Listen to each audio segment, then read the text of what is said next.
La Universidad Nacional y el CINART S.A. presentan Una Mirada.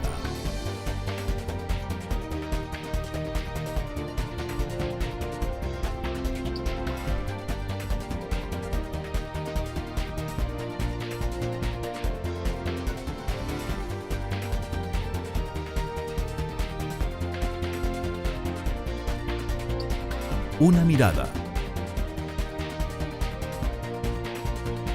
Hoy,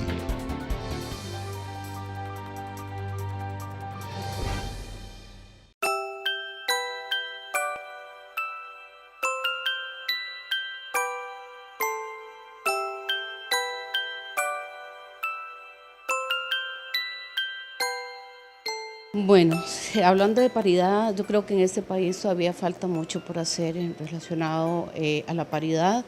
Sabemos que se han dado reformas para el encabezamiento y lo que es la paridad horizontal.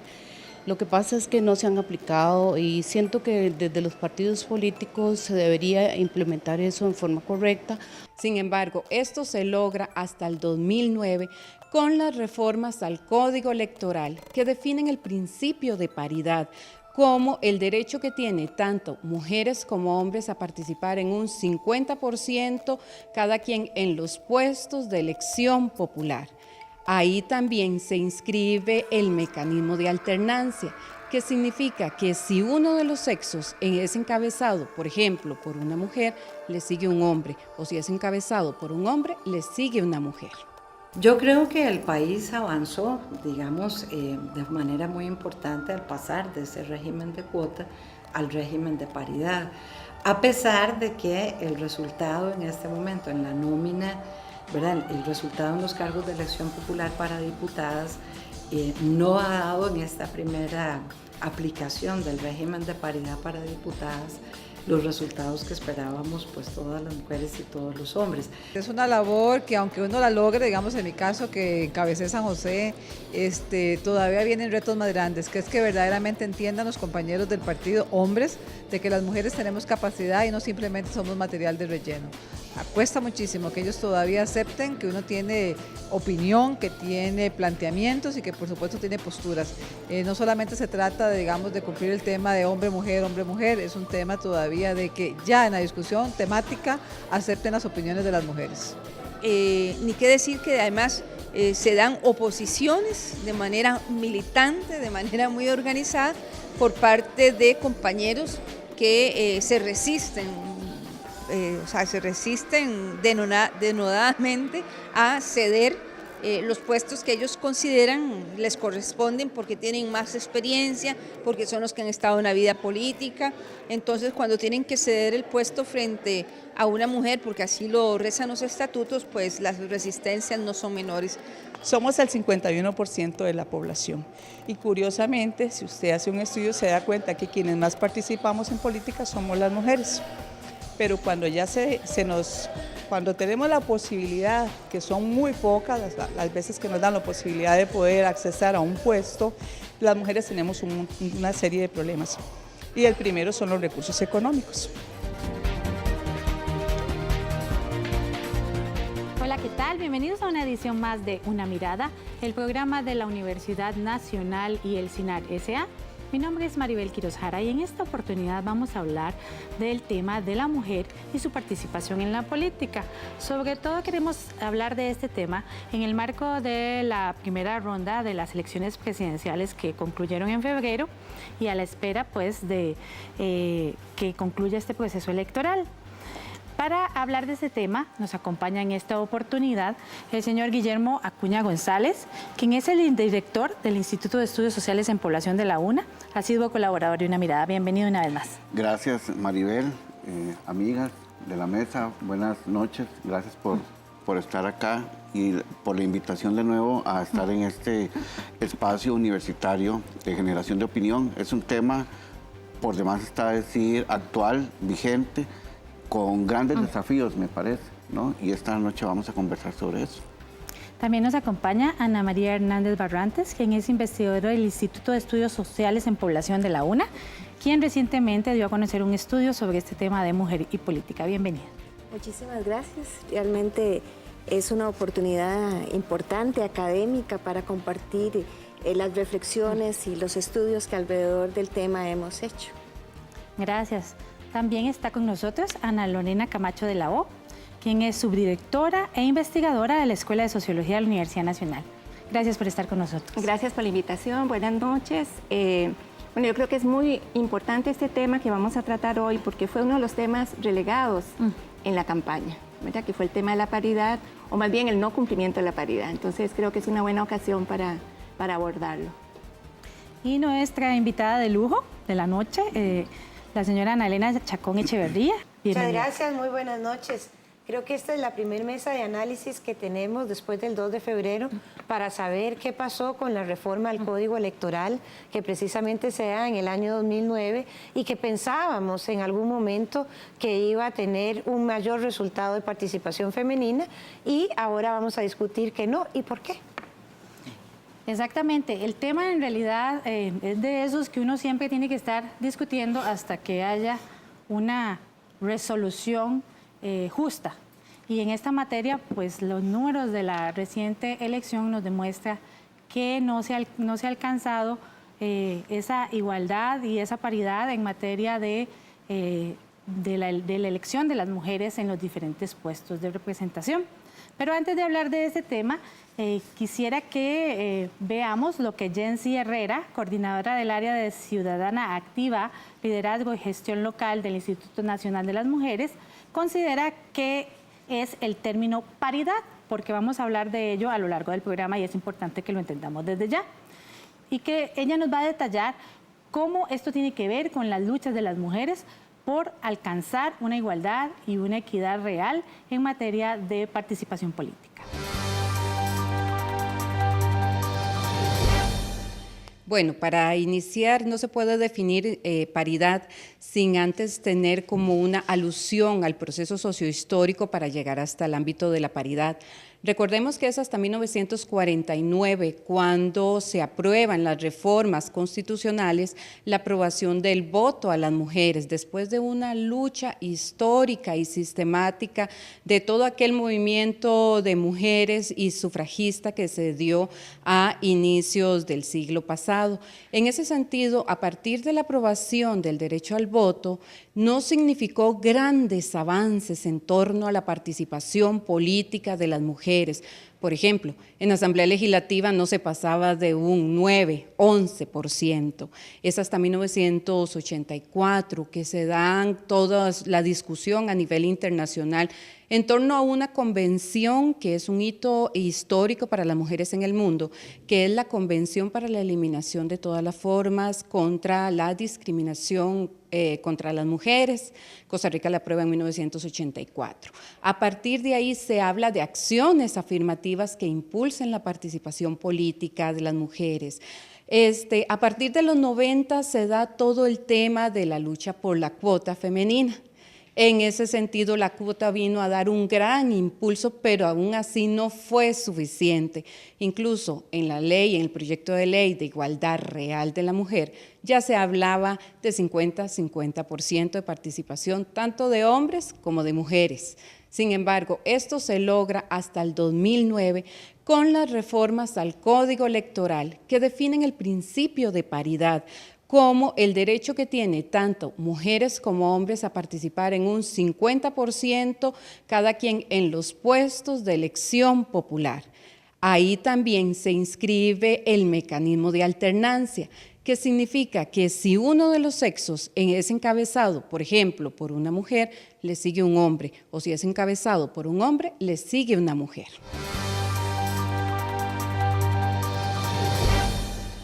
Una lucha de muchos años, como nos comentaba Jensi. Ana Lorena, usted se ha dedicado a estudiar esta situación por mucho tiempo y esto pues la llevó precisamente a proponernos este tema para una mirada. Sí, muchas gracias, Maribel. Bueno, realmente un aspecto fundamental, digamos, que tenemos que tener en cuenta es que todos los derechos de las mujeres han sido luchas. Sin ningún derecho de las mujeres ha sido otorgado. Efectivamente han sido producto de movilizaciones, de luchas, y eso es fundamental. Y por eso también la vigilancia para que todos los derechos que tenemos se sigan cumpliendo es fundamental. Por ejemplo, lo que decía Jensi, ¿verdad? Hay un periodo de lucha, casi que fueron 100 años para lograr el voto femenino en este país. Y bueno, ¿verdad? Estamos hablando de 100 años. Ahorita, después de tener el voto, estamos hablando casi de 65, 64 años, y estamos en este momento todavía con muchos problemas y dificultades para lograr realmente la paridad, ¿verdad? Es decir, que si vemos la trayectoria histórica, vemos que son muchos años de trayectoria para que realmente las mujeres tengamos igualdad, y en este caso, igualdad política, ¿verdad? Entonces, todas esas luchas primero se dieron por el voto, luego de la obtención del voto, dijimos muchas mujeres también de Costa Rica, pero bueno, participamos, tenemos el derecho al voto, pero ¿dónde está la participación? A la toma de decisiones. Necesitamos estar en la toma de decisiones. Y en ese sentido se empieza a avanzar con toda la legislación internacional y nacional para que efectivamente se apliquen acciones afirmativas. Las acciones afirmativas son fundamentales. Son fundamentales porque precisamente el mismo Tribunal Supremo de Elecciones ha reconocido que tienen que haber medidas afirmativas porque hay discriminación de las mujeres en este país y en el mundo. Y en el mundo. Entonces, gracias a que se viene luchando porque cada vez haya más mujeres participando, porque cada vez más mujeres lleguen a la cima, ¿verdad? Pongámoslo así. Hay muchas mujeres participando en las bases de los partidos, en todos los movimientos sociales, en los grupos de mujeres, etcétera, pero pocas son las que están en la toma de decisiones, ¿verdad? Ahí, digamos, la realidad se invierte. Muchas participando, pero pocas, digamos, con niveles de toma de decisión. Eso fue la preocupación fundamental para la reforma que se planteó con el Código Electoral en el 2009. Así es. Yo creo que hay que ver varias cosas. Lo primero es resaltar que nosotros todos lo hemos luchado, ¿verdad? Como muy bien Lorena lo dice, pero además de haberlo luchado, nos costó muchos años alcanzar esto. Yo cada vez que hago y emito el voto, hago en honor a las sufragistas. Mujeres que eran torturadas por querer precisamente demandar que teníamos derechos civiles, nosotras las mujeres. Se amarraban a los portones de los congresos en Inglaterra, en España y aquí en Costa Rica también Ángela Acuña Brown con su manifiesto feminista también hace una participación importante para empezar a la lucha al voto. Se gana el derecho a votar y se vota por primera vez en 1951 en un plebiscito que era para saber si la Tigra se unía a San Carlos o a San Ramón, pero además de eso ya se empiezan a tener algunas diputadas hasta que se empieza a usar el tema de acciones afirmativas. Y en esto hay que ver el contexto de las naciones. Los países que no tienen acciones afirmativas son países que tienen muy poca representación femenina en sus congresos. Tanto es así que en la última conferencia que yo estuve en la CEPAL se habló también de una nueva forma de violencia que se llama la violencia política. Es decir, ¿por qué las mujeres no podemos participar en política? Porque hay una serie de violencia machista sobre eso, pero también hay una violencia económica que nos impide, en alguna forma, si las mujeres somos las que menos recursos alcanzamos, participar en política. En Costa Rica hay un partido político que decide entre sus estatutos poner el 40% de las personas con posibilidades de ser electas que vayan a la Asamblea Legislativa. Luego el Tribunal Supremo de Elecciones, a través de la magistrada en su momento, Anabel León, hace una resolución y obliga a ese 40% que luego hay que revisarlo. ¿Por qué hay que revisarlo? Porque ese 40% en la nómina, si tenemos elegibles 10 mujeres por San José, estoy hablando cuando existía el bipartidismo, los primeros 6 eran hombres y las últimas 4 eran mujeres. Entonces se tiene que sacar un histórico de votación de cada uno de los partidos para saber que ese 40% entra dentro del histórico de la votación para que empiecen a haber más mujeres dentro del Congreso. Costa Rica logra un 38% de participación femenina en los últimos 2 cuatrienios, no así en este hay una disminución, y se pone a la vanguardia con Argentina, que es el otro país de América Latina que tiene también una participación de casi el 40%. El único país en América Latina que no tiene una ley de cuotas, pero que tiene una participación femenina interesante en su Congreso, es Cuba, pero ahí tendríamos que ir a ver cómo se hace la democracia en Cuba, ¿verdad? Así que este es un tema vital para poder accesar, pero ¿para qué accesar? O sea, la pregunta es, ¿para qué queremos mujeres haciendo política? porque la visión de democracia cambia y entonces las decisiones también cambiamos. Pero también tenemos que ver si las mujeres que accesan a los puestos de toma de decisión son mujeres con sensibilidad de género. Y eso es algo que quiero también dejar sobre la mesa. ¿Por qué llegan muchas mujeres que no tienen la menor idea de lo que es precisamente legislar o trabajar a favor de las mujeres? Y es que en esa lucha de las mujeres por escalar en la política costarricense y en otros ámbitos está marcada por la discriminación. Algunas diputadas actuales comentaron a Una Mirada al respecto. Somos el 51% de la población y curiosamente, si usted hace un estudio, se da cuenta que quienes más participamos en política somos las mujeres. Pero cuando ya cuando tenemos la posibilidad, que son muy pocas las veces que nos dan la posibilidad de poder acceder a un puesto, las mujeres tenemos una serie de problemas. Y el primero son los recursos económicos. Difícilmente, y por experiencia se lo digo, los partidos nos brindan apoyo económico. Las mujeres tampoco somos sujetas de crédito en los bancos, porque si no tenemos un trabajo donde presentemos una orden patronal, nos piden una escritura donde podamos demostrar que somos dueñas de tierra. Y el 1% de la tierra a nivel mundial está en manos de mujeres, el 99% está en manos de hombres, ¿verdad? Entonces por ahí empezamos. Además las mujeres necesitamos también pensar con quién dejamos nuestros hijos. O sea, no es fácil, ¿verdad? Y eso no quiere decir que no haya mujeres capaces. Lo que pasa es que también los partidos deben de brindar la posibilidad de que estas mujeres tengan acceso a esta participación y también es importante la capacitación.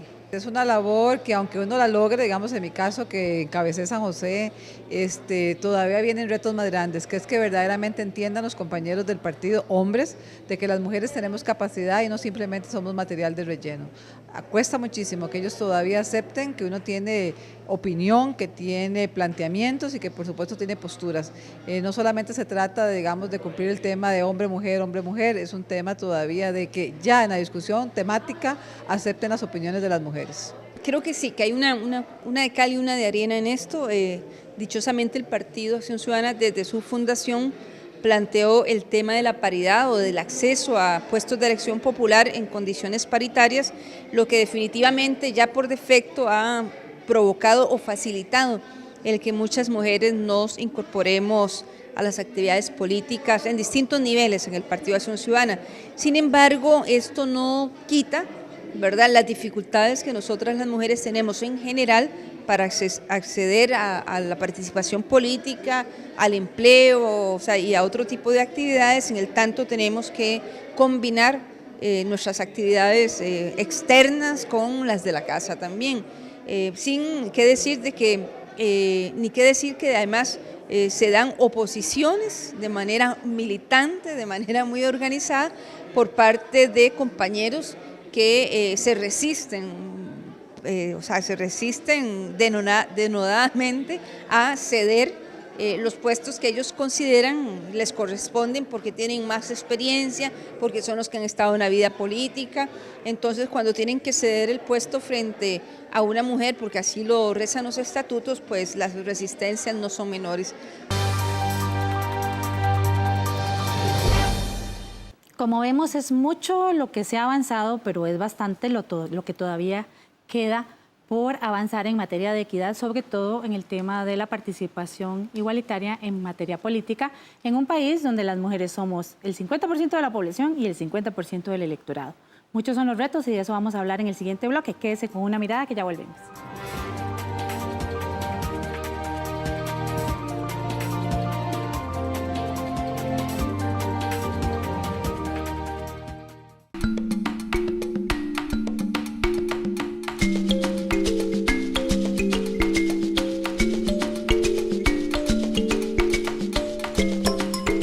Todas y todos somos diferentes, pero iguales. Por eso es que la UNA es libre de toda discriminación.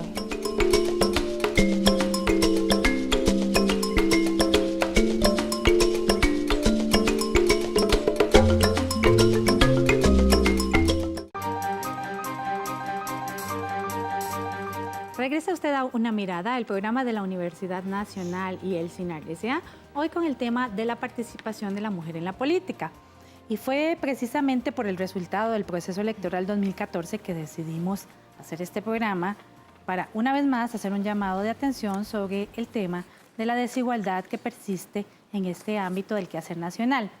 Ana Lorena, usted tiene los números que lo reflejan exactamente. Clarísimamente, los números no mienten. En este momento es importante decir que se alcanzó por parte de la representación en las diputaciones femeninas solo un 33,33%. Es decir, retrocedemos en el tiempo... Del 38 al 33. Es decir, después de 10 años de aplicación de la cuota, que llegamos al 38 en 2 periodos de elecciones, ahora retrocedemos casi a lo que teníamos al 2002. Es decir, por eso yo le llamo que es un retroceso de la democracia. Es un retroceso de la democracia en cuanto a la participación, en este caso más bien a la representación política de las mujeres, que es una cosa que debe llamar seriamente, digamos, al nuevo gobierno, ¿verdad?, en términos de las políticas que debe emprender, porque esto debe ser una prioridad. Debe ser una prioridad porque en vez de avanzar, se retrocede. Entonces, estamos hablando que es un 33,33% de representación de mujeres y lo que se quería con la reforma era el 50 y el 50. Sí, en lugar de avanzar, retrocedemos. En vez de avanzar, que era el espíritu, ¿verdad?, de la reforma, retrocedemos. ¿Y por qué retrocedemos? Porque aquí los mecanismos, la aplicación de los mecanismos es fundamental. Y ningún partido político, ni el Tribunal Supremo de Elecciones, ni el sistema político en general puede decir que los mecanismos no son fundamentales. Los mecanismos son fundamentales. En este caso, la alternancia, el encabezamiento y las acciones afirmativas también. Es decir, que si no está en ese conjunto de mecanismos para lograr una igualdad política entre hombres y mujeres, los resultados pueden ser estos. Nada más una acotación más, que inclusive muchísimo más riesgoso en unas elecciones tan atípicas como las que tuvimos en este periodo, ¿verdad? Porque entonces, si los mecanismos no están establecidos, hay algo en el sistema, ¿verdad?, que hace que las mujeres no obtengan, digamos, la representación igualitaria. Y ese algo en el sistema también lo perciben las mujeres en la cotidianidad, porque, por ejemplo, Hilda Villalobos, de la Red Costarricense de Mujeres Municipalistas, considera que las mujeres viven discriminación en todos los ámbitos que tenga que ver con participación ciudadana. Bueno, hablando de paridad, yo creo que en este país todavía falta mucho por hacer relacionado a la paridad. Sabemos que se han dado reformas para el encabezamiento y lo que es la paridad horizontal. Lo que pasa es que no se han aplicado y siento que desde los partidos políticos se debería implementar eso en forma correcta. Aunque ha habido reformas, en el 2009 hubo reformas a esto para el asunto de la paridad, pero por interpretación del mismo Tribunal Supremo de Elecciones, los partidos políticos no cumplieron con esa responsabilidad.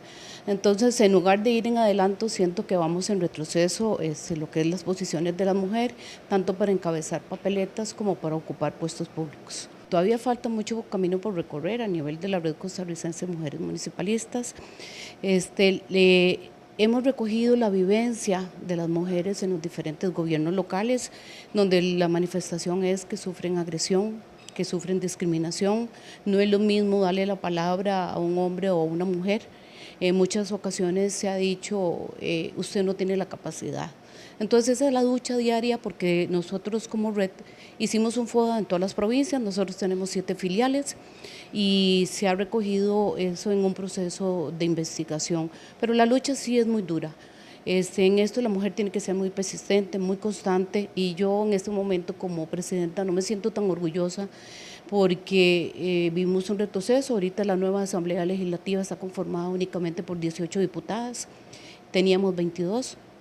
Entonces eso no es haber avanzado, más bien estamos en retroceso. Entonces falta mucho camino por recorrer, hay que darle un viraje a toda esta situación. Yo siento que en los partidos políticos se tiene que implementar las políticas de igualdad y equidad de género. Y esta percepción de Hilda la comparte la población costarricense. Así lo demuestra una encuesta que realizó recientemente el Instituto de Estudios Sociales en Población de la Universidad Nacional. Guillermo, ¿por qué ustedes decidieron hacer una encuesta con esta particularidad? Bueno, precisamente por los temas tan complejos que han señalado Ana Elena y Lorena, quienes nos han antecedido en el uso de la palabra, y también porque es importante seguir planteándose preguntas ante la población costarricense sobre estos temas, que son temas complejos. Ahora Ana María les va a comentar un poco detalles de algunos de los resultados. Quisiera solamente, antes de conocer esos resultados que a mí me parecen esclarecedores, precisamente de ese retroceso. Nos dicen mucho de cómo la población costarricense está experimentando ese retroceso o lo está percibiendo, ¿no? A mí me parece que la práctica política es una práctica que expresa un poco los procesos sociales, es decir, son instituciones sociales. Los partidos políticos, a su vez, son instituciones sociales, ¿no?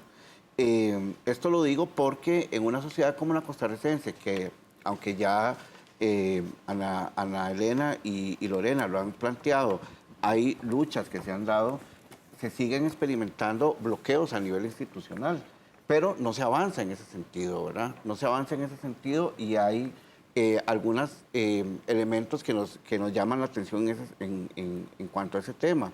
Uno de ellos, hay otros países que han avanzado, precisamente Chile acaba de asumir una mujer como presidenta y también en su parlamento asume también una mujer presidenta de su parlamento, y aquí nos estamos quedando atrás. Son instituciones sociales, ¿verdad? Y además expresan la evolución o, en algunos casos, la involución de los partidos políticos en este tema, ¿no? Y por otro lado, el tema de la respuesta ciudadana ante estos temas, y yo creo que ahí Ana María tiene algunos aportes que dar en ese sentido. Sí, creo que tenemos que tener presente que lo que se busca en la democracia es poder que haya igualdad en el ejercicio del poder de hombres y mujeres.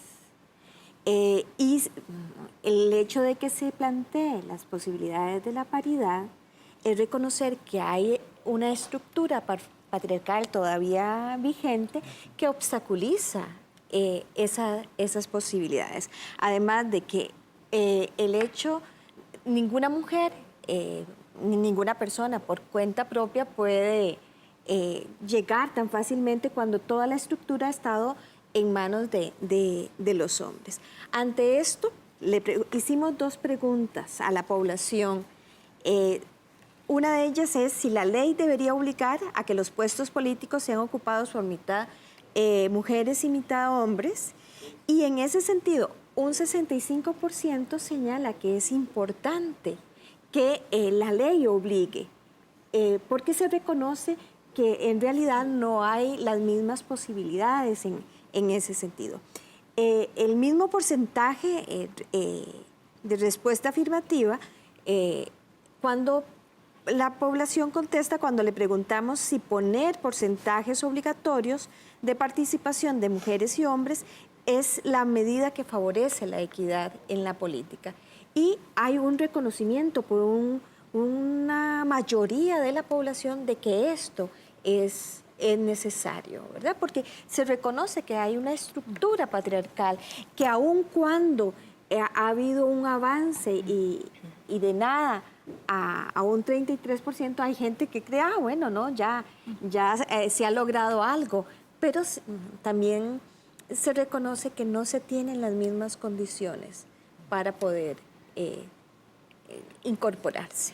Sí, a mí me parece con esta información, ¿verdad?, que da Ana María, es importante también decir que hay digámoslo así, una brecha entre lo que piensa la gente y lo que haya sido la institucionalidad. Porque en este caso, digamos, hay una mayor voluntad democrática, para decirlo de esta manera, de la ciudadanía que de los partidos políticos y de las instancias, digamos, políticas. Y eso es muy importante decirlo porque también está en el contexto, digamos, de estas elecciones. Es decir, había una voluntad de cambio, una voluntad de que queremos más justicia, queremos más democracia, queremos, ¿verdad?, más igualdad. Pero efectivamente, a la hora que se toman las decisiones por parte de partidos políticos y por parte también del sistema político como tal, vemos que no se da, digamos, esa respuesta a esa demanda ciudadana, que aunque no sea, digamos, pero un 65% es muy elevada esa percepción en términos de que inclusive las mujeres tenemos igual derecho a estar en la política. Sí, incluso también A la hora que Una Mirada conversó con las y los diputadas y las diputadas, perdón, y el Tribunal Supremo de Elecciones, ellos consideran que hay diferencias de interpretación en los cambios en el Código Electoral que pueden afectar el alcance de la paridad, como vamos a ver en el video a continuación. Por ejemplo, la reforma al Código Electoral, que es fundamentalmente lo que estamos hablando el día de hoy. Este proyecto se inició en el 2002 para incorporar la paridad, pero hasta el 2009 se aprobó el Código Electoral. En ese Código Electoral tenía incorporada la paridad vertical y la paridad horizontal, porque habla que debe cumplirse la paridad en todas las totalidades. Cuando hablamos de totalidades son una misma clase. Una totalidad pueden ser los primeros lugares de una nómina, una totalidad pueden ser los puestos a alcaldía, los primeros lugares a alcaldía, los primeros lugares a una sindicatura, a una regiduría, pero el Tribunal Supremo de Elecciones interpretó que eso no era una totalidad y no tiene bien claro el tema de totalidades. A raíz de eso, y en el 2010, no se incluyó la parte de la paridad en las totalidades y por eso tenemos apenas un 10 o un 12% de alcaldesas en Costa Rica. Porque si el tribunal hubiera interpretado bien la totalidad, probablemente tuviéramos mitad y mitad. Mire, yo creo que el artículo 148 del Código Electoral es muy claro. El Tribunal Supremo de Elecciones, cuando planteó el proyecto de Código Electoral, que fue en el año 2001 ante la Asamblea Legislativa, había propuesto que el sexo en los encabezamientos de las nóminas fuera definido por azar, por rifa. Pero el legislador desechó, porque al ser por rifa eso hubiera garantizado una mayor representación femenina en los encabezamientos. Sin embargo, el legislador ya para el año 2007 desecha esa fórmula y, como le digo, el artículo 148 dice que los partidos políticos tienen la libertad de seleccionar el sexo en los encabezamientos de las nóminas. Cuando se aplica por primera vez la paridad en las elecciones municipales de 2010, efectivamente hay varias gestiones para que el tribunal interprete ese artículo. Pero en un Estado de Derecho el juez no sustituye al legislador. El juez puede entrar a interpretar ante un vacío de norma o ante una norma que sea confusa, pero en la interpretación tiene límites jurídicos que aplicar. Uno de esos límites es que la interpretación del juez no puede ir contra legem, es decir, nosotros no podíamos interpretar que el artículo decía lo contrario a lo que dice el artículo. Esa ha sido una discusión, ¿verdad?, que se ha planteado en la Comisión de Asuntos Permanentes de la Mujer y creo que es una lectura errónea que están haciendo.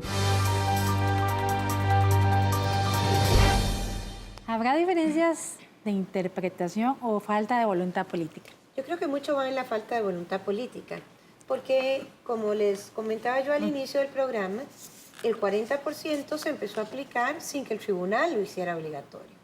Se empezó a aplicar porque un partido político lo asumió dentro de sus estatutos.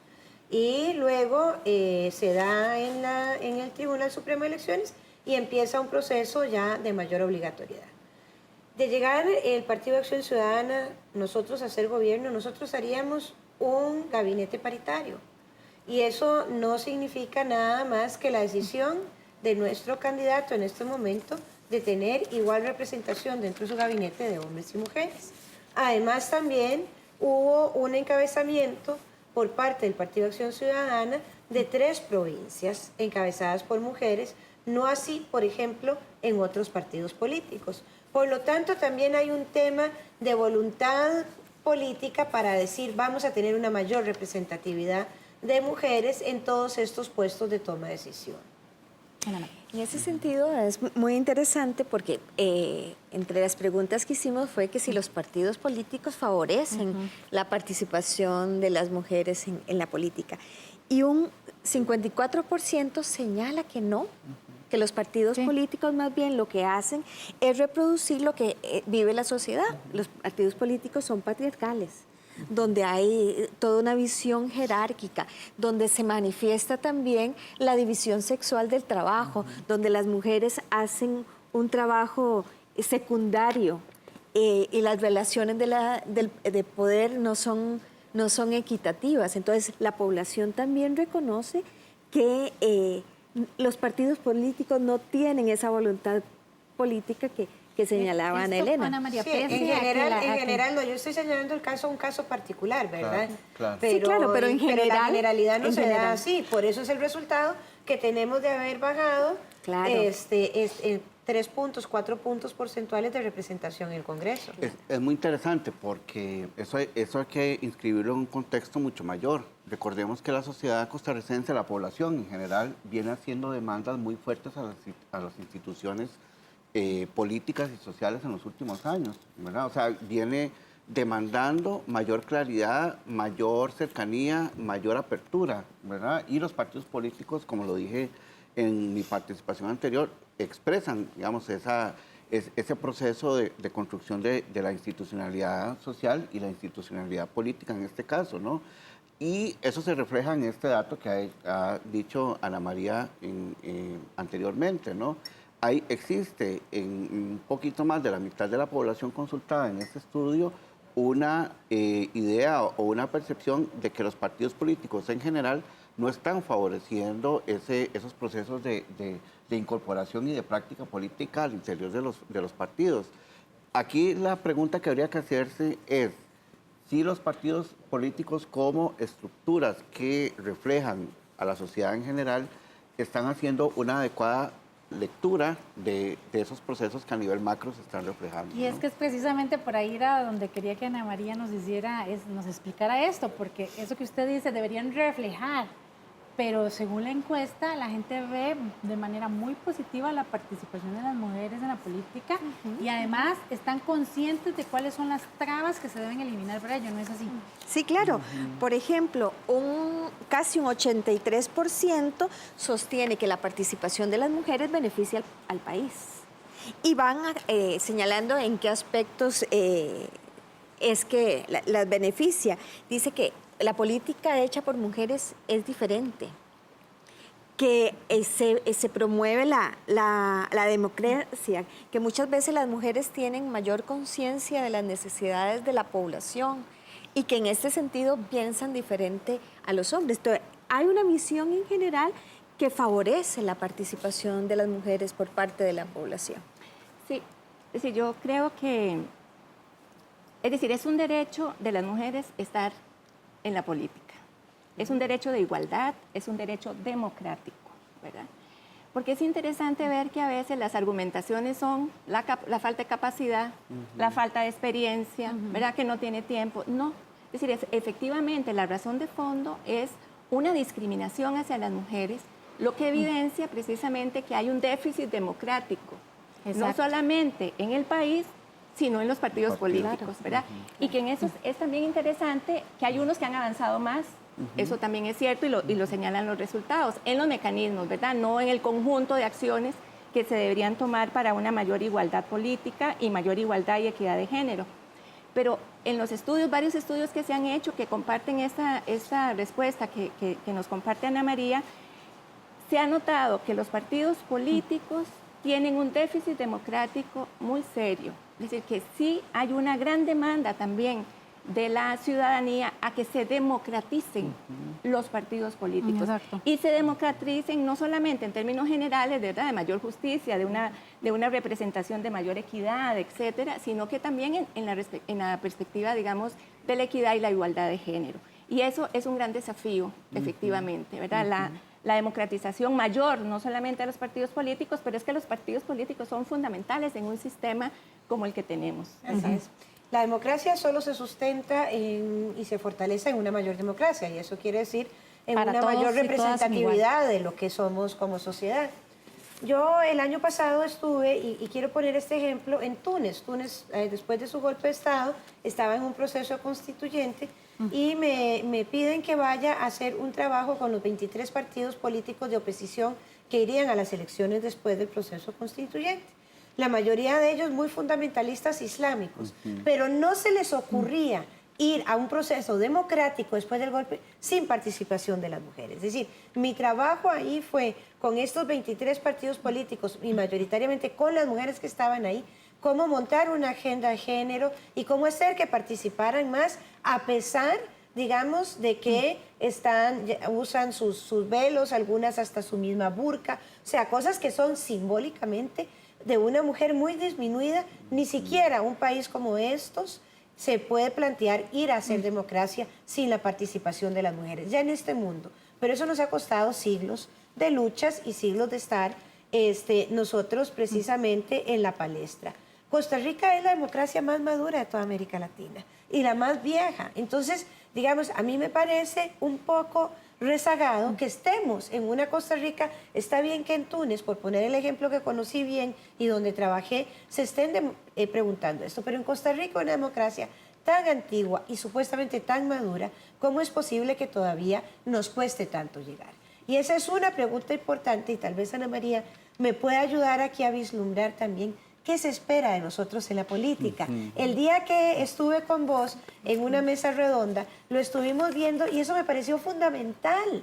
¿Por qué las mujeres en política y qué esperan de nosotras? Pues eso es lo que vamos a responder en el siguiente bloque porque tenemos que ir a una pausa, pero ya volvemos. Quédense en Una Mirada que esto está muy interesante.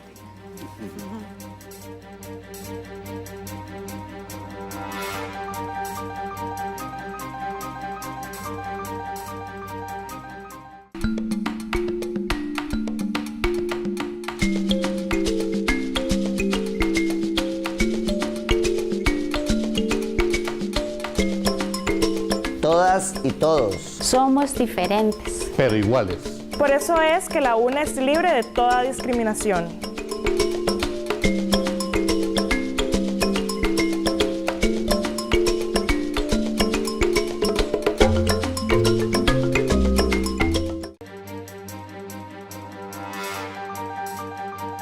Regresa usted a Una Mirada, el programa de la Universidad Nacional y el CINAR S.A., hoy con el tema de la participación de la mujer en la política nacional. Ana Elena, retomemos su pregunta para que Ana María nos la conteste. ¿Qué esperan los electores de la participación de nosotras, las mujeres? ¿Por qué se nos mira con un lente diferente? ¿Por qué se nos juzga el doble? ¿Y por qué tampoco la sociedad? Y yo quiero retomar aquí lo que algo Ana María decía perfectamente, el tema de la división sexual del trabajo. O sea, las mujeres, por más que tengamos el puesto más alto, siempre estamos con una carga laboral mucho más grande. Entonces, Ana María, el otro día que estuvimos en una mesa redonda, precisamente en la Universidad Nacional, lo comentaba y yo me quedé reflexionando mucho sobre ese tema. Entonces, me interesaría que lo compartieras con nuestros queridos compañeros de noche. Sí, es muy interesante, porque si bien es cierto, hay un reconocimiento de la importancia de la participación de las mujeres en política, es claro también que la visión patriarcal se mantiene. ¿Qué quiero decir con esto? Hay una visión de las mujeres desde la perspectiva de la feminidad tradicional. Y entonces se le pide a las mujeres que funcionen desde esa lógica. Entonces, por ejemplo, ¿qué se les pide?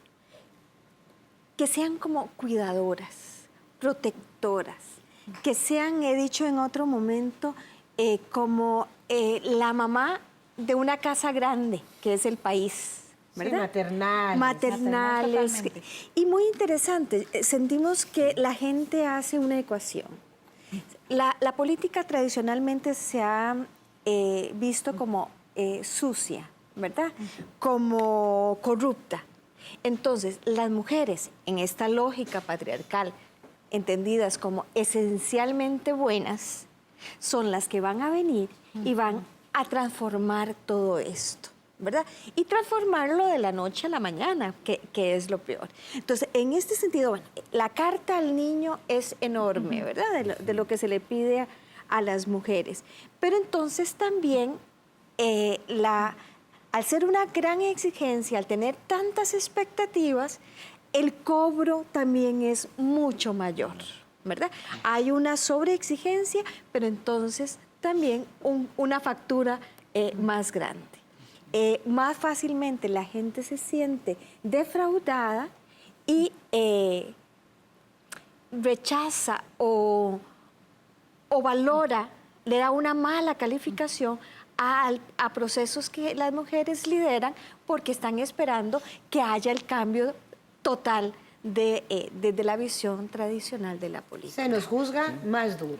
Se nos juzga más duro y además nos obliga a demostrar más, con mayor exigencia, nuestras capacidades, que no se le exige a los hombres. Claro, y yo diría que en términos de imaginario social a nivel general, todavía seguimos, y aquí voy a hablar en términos de lo que yo represento en esta mesa, ¿no? Pero todavía seguimos con ese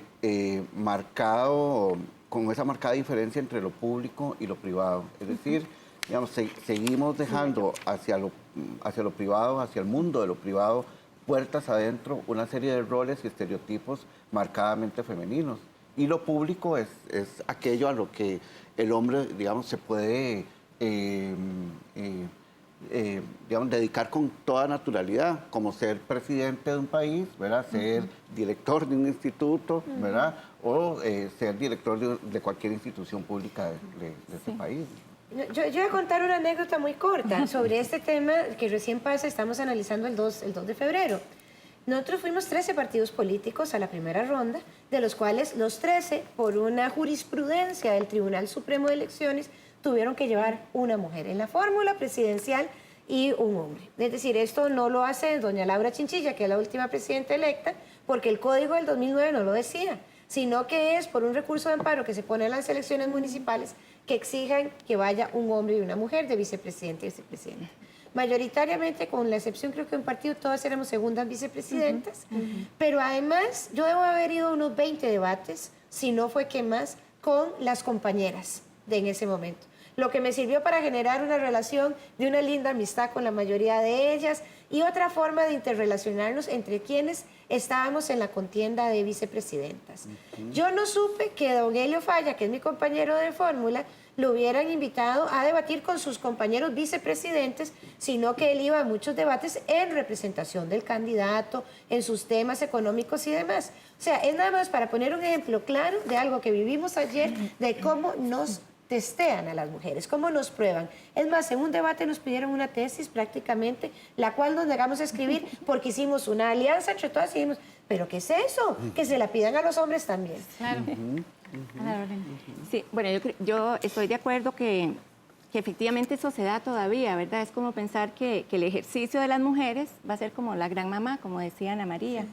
Yo creo que eso es un cambio cultural que todavía está en proceso, ¿verdad? Que a veces es contradictorio, ¿verdad? Porque es contradictorio con que la mayoría de la población diga, sí queremos que hayan mujeres participando políticamente, sí queremos mujeres presidentas, ¿verdad? Sí queremos mujeres tomando decisiones, que participen en todos los ámbitos de toma de decisión y en todos los partidos políticos y en todos los ámbitos. Es decir, hay esa voluntad y por otro lado todavía persiste esa percepción, ¿verdad?, de las mujeres como maternales, ¿verdad? Y un mayor nivel de exigencia en términos de los cargos. Yo creo que esa es uno de los grandes retos que en este momento existen en términos de poder también hacer cambios culturales y educacionales. Por ejemplo, a mí me llamó mucho la atención que escuché a los dos posibles ministros de Educación del Pago de Liberación que estaban muy de acuerdo en la reforma a la educación en este país, pero nadie señaló un cambio profundo en los contenidos de esa educación, es decir, contenidos de igualdad, de equidad, ¿verdad?, de mayor democracia, de mayor justicia, de diversidad, por ejemplo, ¿verdad? Entonces, que es importante también replantearse, porque estas cosas culturales tienen que ver precisamente con cambios, digamos, más educativos, más desde la casa, y eso me parece que es fundamental. El otro asunto que a mí me parece que está siendo un desafío importante es también que la democracia, también tiene que haber democracia en la casa. Sí, claro. Tiene que haber democracia en la casa, porque si no hay democracia en la casa, no logramos esa igualdad de participación, como muy bien decías, ¿verdad? Es decir, no se puede tener una igualdad en la participación política si en la casa, digamos, los niveles de relaciones son muy desiguales. Y eso todavía persiste, ¿verdad? Persiste esa desigualdad.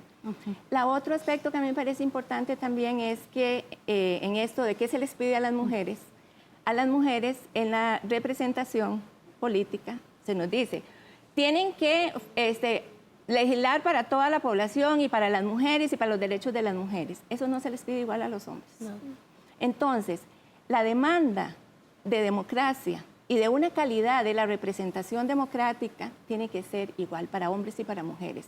Necesitamos representantes que realmente representen al conjunto de la sociedad, ¿verdad?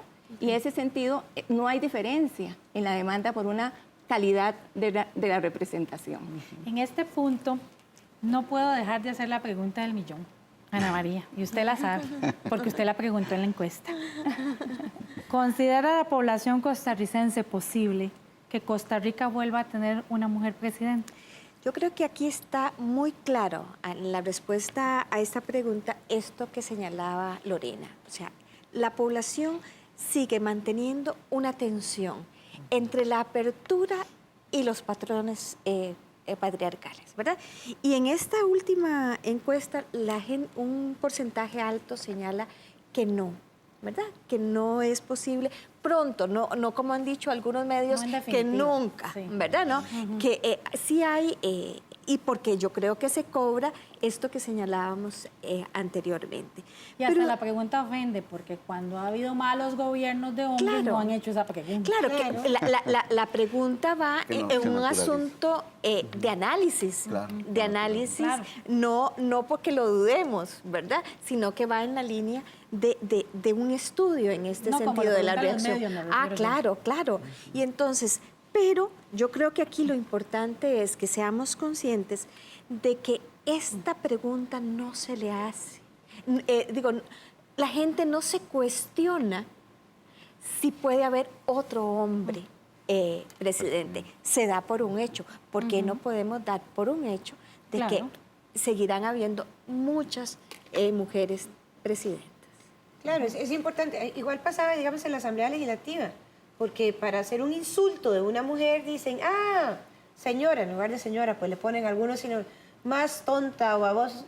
Le digo, pero si hemos aguantado cuántos diputados también que no son tan capaces, o sea, ¿por qué tiene que ser el tema de la mujer, verdad, la que lleva ese descalificativo? Y creo que tal vez viendo esta encuesta que Ana María presenta y este estudio, yo a veces me pregunto si en la impopularidad de la presidenta actual no habrá también mucho de esto inmerso y a la par de una gestión que podemos también analizarla por sectores de que está mal, ¿verdad? O que la gente no la siente bien, porque el tema es que las percepciones son las realidades de cada uno de nosotros.